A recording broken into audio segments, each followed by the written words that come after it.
चलिए दोस्तों बात करते हैं ट्रेंडिंग स्टार का जो गाना है कमरिया डोले। आगे जो उसका जो 2 घंटा में जो कितना लाइक मिला, कितना व्यू मिला, कितना कमेंट मिला, डिटेल में बात करेंगे। आपको वीडियो में बना रहना है, वीडियो जो है स्क्रिप्ट करके नहीं दिखना है।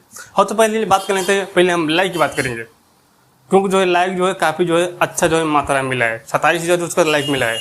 अब व्यू की बात कर लेते हैं, व्यू मत पूछिए, 6,000 भी व्यू नहीं मिला है 2 घंटा के अंदर। जिस सॉन्ग का नाम है कमरिया डोले, गायक खेसारी भैया और जो है शिल्पी राजी। कमेंट की बात करें तो जो कमेंट जो है मात्र जो 2900 कमेंट मिला है 2 घंटा के अंदर, जो कि गाना आता है तो 1 घंटे में ट्रेंड कर देता है खेसारी विजय के। आखिर जो गलती से कहाँ पर है? अब यहाँ पर दिखना ये बात है कि जो शाम तक जो है ये गाना जो है कितना जो है रिकॉर्ड तोड़ पाती है, क्या फ्लॉप हो जाएगी। अब तो जो है शाम तक जो है वेट करने के बाद ही इंतजार करना ही पड़ेगा। कहीं हमको लगता है खेसारी भैया जो है इस समय जो है पता नहीं मन से काम कर रहे हैं कि नहीं कर रहे, पर जो है गाना जो है अच्छे लेवल का नहीं दे पा रहे।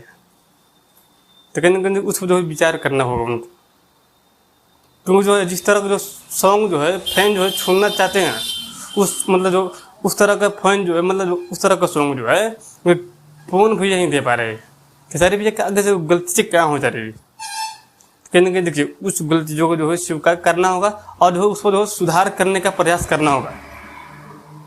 अब जो भी गाना लाइए कहीं ना कहीं जो है वो जो ऑडियंस जो है किस तरह का जो है मतलब सोच विचार के साथ गाना सुनना चाहती है, प्लीज़ जो है उस पर राय विचार करके जो है आप गाना गाइए। बाकी आप लोग की वीडियो को सिलेक्ट प्लीज़ जो कमेंट होता है और वीडियो सिलेक्ट वीडियो को लाइक कीजिए, चैनल सब्सक्राइब कीजिए। आगे नेक्स्ट वीडियो आप लोग जहाँ भी रहिए खुश रहिए, मस्त रहिए।